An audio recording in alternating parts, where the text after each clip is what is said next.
السادة مشاهدي آغا سمارت ستور الأعزاء، السلام عليكم ورحمة الله وبركاته. معكم أنا ضياء آغا، والنهاردة حلقة عن جهاز وصلنا أسئلة كتير عنه وعن قدراته. الجهاز ده هو المتميز HP EliteBook 845 G9 صاحب الشاشة ال 14 بوصة والأكثر انتشارا. الأكثر انتشارا لأن الحلقة بتشرح جهاز 865 G9 صاحب الشاشة 16 بوصة، كذلك الجهاز 835 G9 صاحب الشاشة 13.3 بوصة. جميع الأجهزة دي متشابهة تماما، لا يوجد أي اختلاف ما بينهم سوى حجم الشاشات والوزن. وضحنا حجم الشاشات في الاختلاف ما بينهم، لكن هتلاقي وزن ال 865 كيلو 720 جرام، أما ال 845 G9 وزنه كيلو 380 جرام، وال 835 G9 وزنه كيلو و260 جرام. بعد تصميم الجي 7 والجي 8 اللي لاقوا استحسان كتير ومبيعات عالية ل HP، غيرت HP التصميم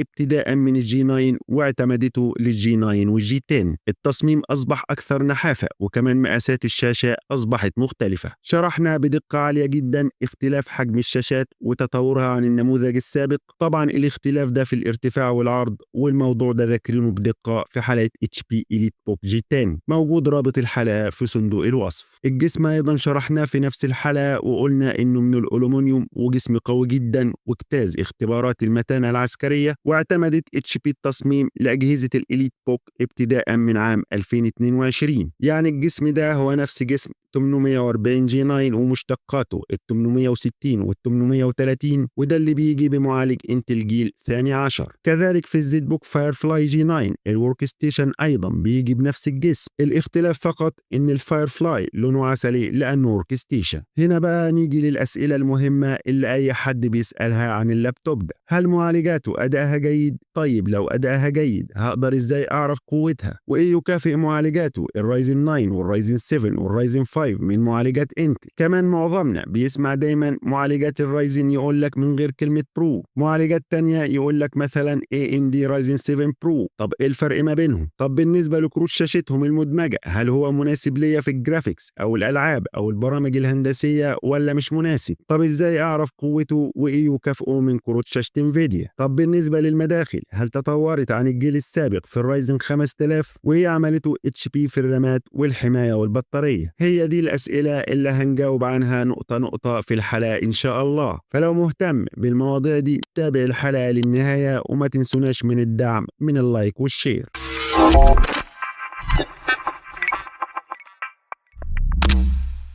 لما نيجي نتكلم عن معالجات الإليت بوك 805 من HP، ودي اللي بتشمل ال 845 G9 وال 865 G9 وال 835 G9، بيجوا بمعالجات رايزن 6000. طورت AMD كتير في معالجات رايزن 6000 عن رايزن 5000. التطور ده في نقاط كتيرة موضحينها في الجدول اللي قدام حضراتكم نقطة نقطة للمهتمين يعرفوا الفروق الجديدة في القوة. فأجهزتنا بتيجي بست أنواع معالجات، كلهم من نوعية APU، يعني مدمج فيهم كروت شاشة عالية القوة نسبية. كروت الشاشة ال APU للعلم قوية جدا وليها بنية ممتازة بتخليها قادرة على أداء المهام بكفاءة. لو عايز تعرف التفاصيل كاملة عنها، عاملين جزء في حلقة إليت بوك 845 G8 شارحين قوة كروت الشاشة دي، موضحين إنها مش بتعتمد على حجمها الفعلي، لأن الحجم الفعلي ممكن يكون ظاهر قدامك 512 ميجا بايتس أو 1 جيجا بايت أو 2 جيجا بايتس لو الرامات مدمجة في البوردة. الست معالجات متدرجين في القوة ما بين رايزن 9 حتى رايزن 5.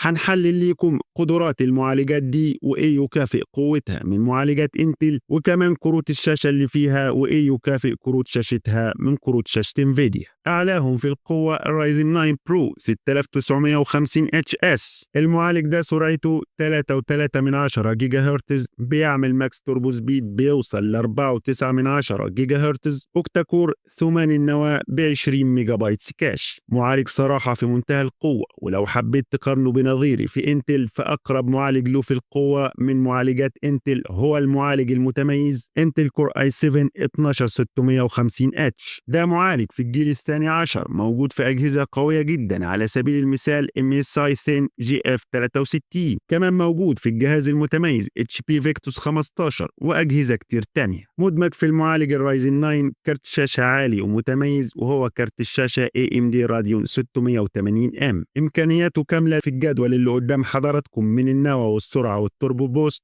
وباقي التفاصيل للمهتمين.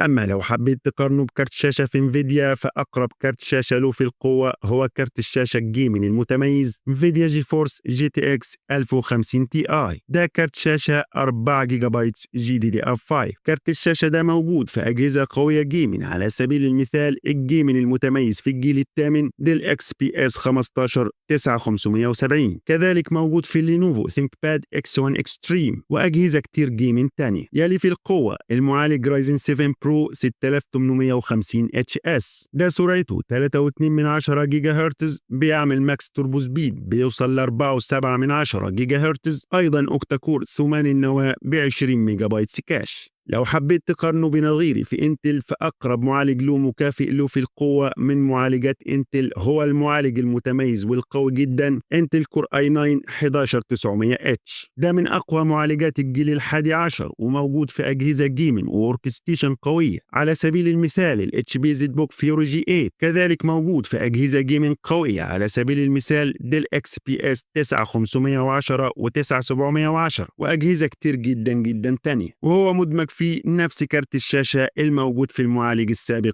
الرايزن 9. نيجي للمعالج التالي بيلي معالجين بنفس القوة تماما وهم رايزن 7 برو 6850U كذلك الرايزن 7 6800U. المعالجين دول سرعتهم 2.7 جيجا هرتز، بيعملوا ماكس توربو سبيد بيوصل ل 4.7 جيجا هرتز. المعالج منهم أيضا ثماني النواة بيعمل 20 ميجا بايت كاش. أقرب معالج مساوي ليهم في القوة هو المعالج انتل كور i7 11600H. ده معالج متميز وكل أجهزة الورك ستيشن الجيل الحادي عشر والجيمن متوفر فيها المعالج ده. على سبيل المثال البريزيشن من ديل اللي لسه عاملين عنه آخر حلقة على قناتنا 7560 وأجهزة جيمنج كتير تانية على سبيل المثال لينوفو ليجيون 5i 15 موجود فيهم نفس كارت الشاشة الراديون ال 680M الموجود في المعالجات السابقة. يليهم معالجين في نفس القوة تماما أيضا وهم الرايزن 5 برو 6650U والرايزن 5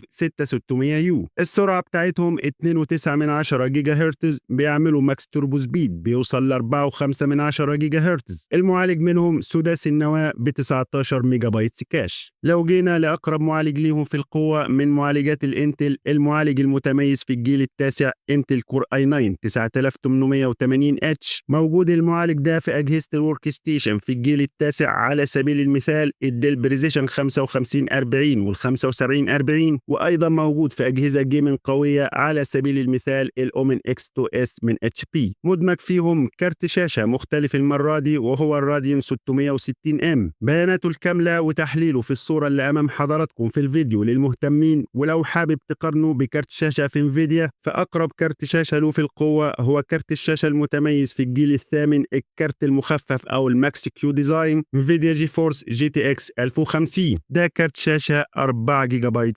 GDDR5. سبق وشرحنا الفرق بين كروت الشاشة الماكس كيو ديزاين والنسخة العادية في حلقة ZBook Fury G7 واللي حابب يعرف تفاصيلها موجود رابط الحلقة في صندوق الوصف. كده نكون انتهينا من السؤال الخاص بالمعالجات وكروت الشاشة. نيجي بقى للسؤال الخاص الفرق بين المعالج البرو واللي مش برو. هنلخص الفروق ما بينهم في النقاط التالية. لو جينا للأداء مفيش أي فرق في السرعة إطلاقا. المعالجات العادية والبرو هتلاقيهم نفس السرعات والأنوية والكاشات. يعني لو جبت معالج رايزن 5 عادي أو رايزن 5 برو هيقدموا لك نفس الأداء في الألعاب أو التصميم بدون أدنى اختلاف. بالنسبة للميزات الموجودة في الاثنين من ناحية الأمان نسخة البرو فيها شريحة أمان مدمجة ودي اللي بنسميها ال AMD Secure Processor. بتكون أقوى في حماية البيانات ومثالية للشركات أو اللي بيشتغلوا على ملفات حساسة. من ناحية الدعم الفني النسخة العادية دعمها محدود، هتلاقي دعمها عن طريق المنتديات أو تحديثات النظام. إنما النسخة البرو دعم فني مباشر من AMD لمدة 5 سنوات. كمان فيها توافق أفضل مع برامج الانتربرايز. أما بقى من ناحية إدارة الطاقة نسخة البرو بتدعم تقنيات زي ال AMD Dash. التقنية دي اللي بتسمح للشركات إدارة عشرات الأجهزة عن بعد حتى لو الجهاز مغلق.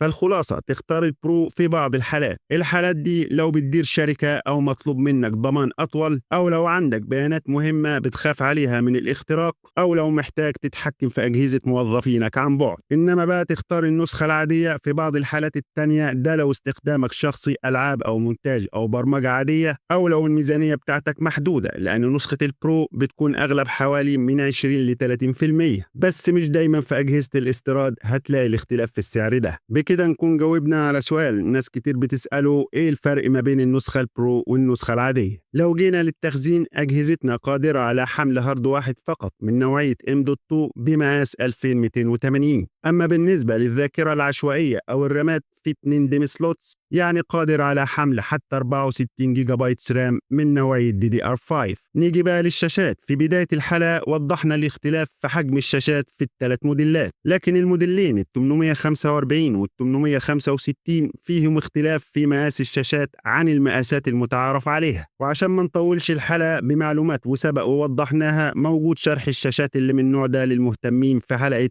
إليت بوك 845 جي 10. شاشاته هي تقريبا نفس الشاشات اللي موجودة في الجي 10. الريزولوشن بتاعها واحد، كلها فول اتش دي، ومش بينزل منها يو اتش دي 4K، وموجود منها باللمس وبدون لمس، والجدول اللي امامكم موضح الاختلاف ما بينهم. بالنسبة للاوبشنز والكماليات في الجهاز ده، نقدر نقول لك انه من اروع الموديلات اللي هتقابلها فيها الكلام ده. فلو انت متابع قناتنا هتعرف اننا موضحين ان شركة HP بتقدم اكبر باقة حماية في كل اللابتوبات. انا شخصيا من شديد المعجبين بيها، والباقة دي زي الشور فيو والشور سنس والشور ادمن والولف سيكيورتي وغيرها، موضحينها باستفاضة في حلقة إليت بوك 645 جي 9. الرابط بتاعها في صندوق الوصف، والجهاز متمتع بكامل الباقة. أجهزتنا أيضا متمتعة بكاميرا هايلة 5 ميجا بكسل، دي بتعمل بالتتبع بالذكاء الاصطناعي هي والمايك المدمج فيها. كمان في كاميرا IR للتعرف على الوجه، وكاميرا شتر أو غالق للكاميرا للحماية من الهاكر. أيضا موجود في بصمة للتشفير بالإصبع، وأيضا شاشات بالشور فيو من أجل حماية أعلى من التلصص الجانبي، لأنها بتعمل بعزل الرؤية عن المحيطين زي ماكينات ال ATM. لازم نتكلم إن في مستشعر ال NFC،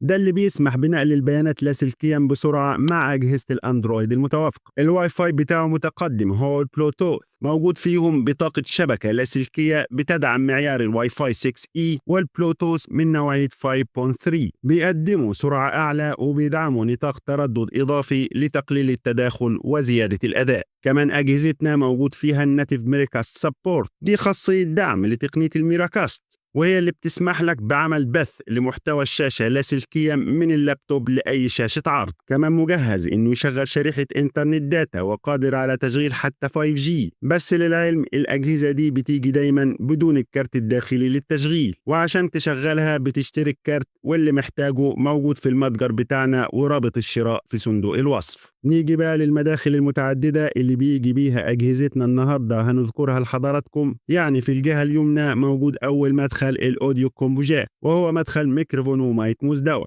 يلي مدخل USB 3.2 جينيريشن 1، ثم يلي مدخل سيم كارد سلوت لشرائح إنترنت الداتا. في الجهة اليسرى موجود HDMI 2.0B، ده للعرض على الشاشات وداعم حتى 4K. ثم يلي مدخل آخر USB 3.2 جينيريشن 1، ثم يلي مدخلين USB 3.2 جينيريشن 2 تايب C، وشغالين أيضا ثاندربولت 4. زي ما سمينا الثاندربولت 3 المدخل الجبار، ده هنسميه المدخل السحري لأن إمكانياته روعة. المدخل ده بيوفر نقل بيانات بتوصل ل 40 جيجا بايتس في الثانية، وبيدعم توصيل شاشتين 4K وشاشة 8K منفصلين أو في نفس الوقت. كذلك هو بيدعم توصيل أجهزة تخزين ال NVMe، وبيدعم توصيل كروت الشاشة الخارجية. كذلك هو بيدعم أجهزة الدوك ستيشن، وتقدر توصل بيه 6 أجهزة في نفس الوقت. كمان تقدر تستخدمه شاحن سريع خارجيا أو مصدر شحن للجهاز. وأيضا بيوفر حماية من نوعية DMA Protection ضد هجمات الوصول المباشر إلى الذاكرة. آخر مدخل أحيانا بيجي بيه هو السمارت كارد ريدر لقراءة كروت الفيزا. بالنسبة للبطاريات بتاعته، بيجي بنوعين بطاريات، واحدة بتكون 3 سيل 38 وات اور، أما التانية بتكون 3 سيل 51 وات اور. الشاحن المناسب له بيكون 65 أو 45 وات تايب سي. بكده نكون انتهينا من حلقتنا النهاردة، ونقدر نقول لك إن اللابتوبات بتاعتنا النهاردة رائعة جدا، وأنا شخصيا معجب بيها جدا. بيجوا بمعالجات قوية بتنافس معالجات من انتل بأسعار عالية جدا، هتمكنك من شغل برمجة بأعلى سلاسة، ومدمج فيهم كروت شاشة RDNA قوية جدا. توليفة المعالج مع كروت الشاشة مدية سرعات هايلة هتمكنك من جرافيكس وتحرير فيديو وجيمنج قوي آخر الإصدارات. طبعا مش كده وبس، التصميم والجسم بتاعه شكل هايل وملفت للنظر. يعني لو انت بيزنس مان أو دكتور أكاديمي أو طبيب أو طالب أو طالبة، في كل الأوبشنز، وجدير بالثقة من كاميرا عالية الدقة ووسائل أمان عالية. كمان الكيبورد بتاعته سلسة في الكتابة وسريعة، وتاتش باد يمكن الأوسع اللي أنتجته HP، زجاجي وأملس وبيمكنك من الإيماءات بسهولة بصوت رقيق. في ناس بتقول عيبه إن ما فيهوش مدخلان للإنترنت الشبكي. في رأيي الشخصي العيب ده مقدور عليه، ممكن تجيب هاب أو كونفرت أو دوك ستيشن. شكرا لحضراتكم على المشاهدة، ونتمنى الحلقة تكون نالت إعجابكم. منتظرين دعمكم باللايك والشير ورأيكم في الحلقة في التعليقات. رابط معلومات الحلقة والتواصل والشراء موجود في صندوق الوصف. والسلام عليكم ورحمة الله وبركاته.